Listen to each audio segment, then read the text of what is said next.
O salário do pecado é a morte. Porém, para que herde a promessa, Paulo diz que não deve ouvir a voz do pecado, para que o pecado não reine em nosso corpo mortal, pois reina enquanto está no controle. Interessante, a palavra de Deus disse o que para nós hoje? Que o pecado não reine mais em vosso corpo. Ambrosiasto está dizendo o quê? Reinar é algo que tem um controle sobre você.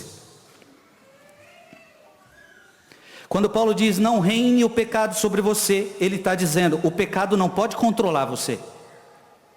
Ah, mas eu não consigo controlar minha língua. Ah, eu não consigo controlar meu estômago. Ah, mas eu não consigo controlar minha inveja. Ah, mas não consigo controlar meu dinheiro. Ah, mas não consigo controlar. Então, alguém está reinando em você, e é o pecado.